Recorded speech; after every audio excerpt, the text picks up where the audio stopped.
Okay, this is my 1999 Ford Windstar. I'm going to end the debate right here as to whether this vehicle is considered a van or a truck. I've always said and held to my guns that it is considered a truck. It may have a van body, yes, but you come over here and you look at this little thing right here. I don't know if you could see it or not, but it says this vehicle conforms to US EPA NLEV regulations, whatever, blah, blah, blah, blah. The 1999 model year LEV light duty trucks.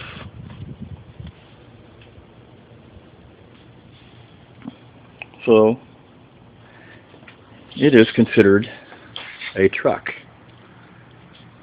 Even though, yes, it is a van body style, it is a truck.